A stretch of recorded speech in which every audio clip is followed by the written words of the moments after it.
My name is Procopio, and while I'm not representing them, I work for Forward US, which is a national nonprofit focused on immigration reform.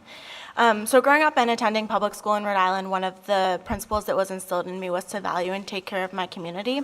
And when I went to college, I started meeting undocumented students who were part of my community and learning about the challenges they face not only in their daily lives, but also in the fight to access higher education.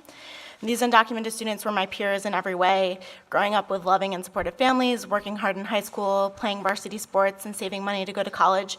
But the fear and uncertainty with which they lived was unlike anything I've ever experienced, and something that I continue to think about today.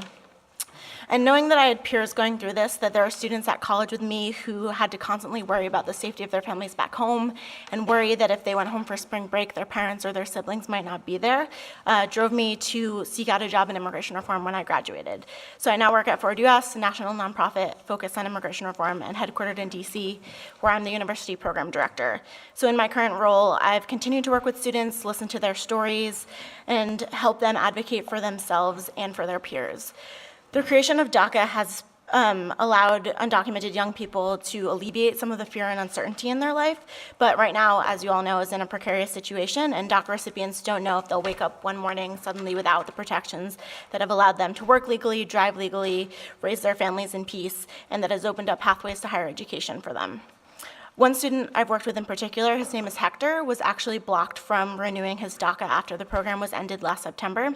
He is his college's student body president and a senior who is in the middle of applying for teaching jobs when his DACA was set to expire. At the last minute, the Department of Homeland Security opened up DACA renewals again, and he was able to renew his DACA.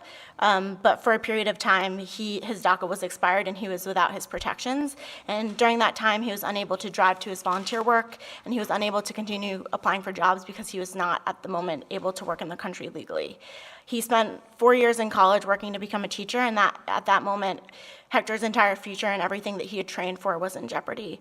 And this is the turmoil that current DACA recipients are going through every day, and we have no idea how much longer the DACA program will be in effect. So it's critical that Dreamers feel safe and protected during this time of uncertainty, and our state has the power to make that happen. The ability to move and drive without fear will allow Dreamers to safely navigate to school and work, and will help ensure that they're able to continue supporting their families. For me, growing up in Rhode Island was a great gift. We have a beautiful state and vibrant communities, and Rhode Island will always be home to me and a place where I feel safe. I want that to be the same for all the DACA recipients in our state and for their families.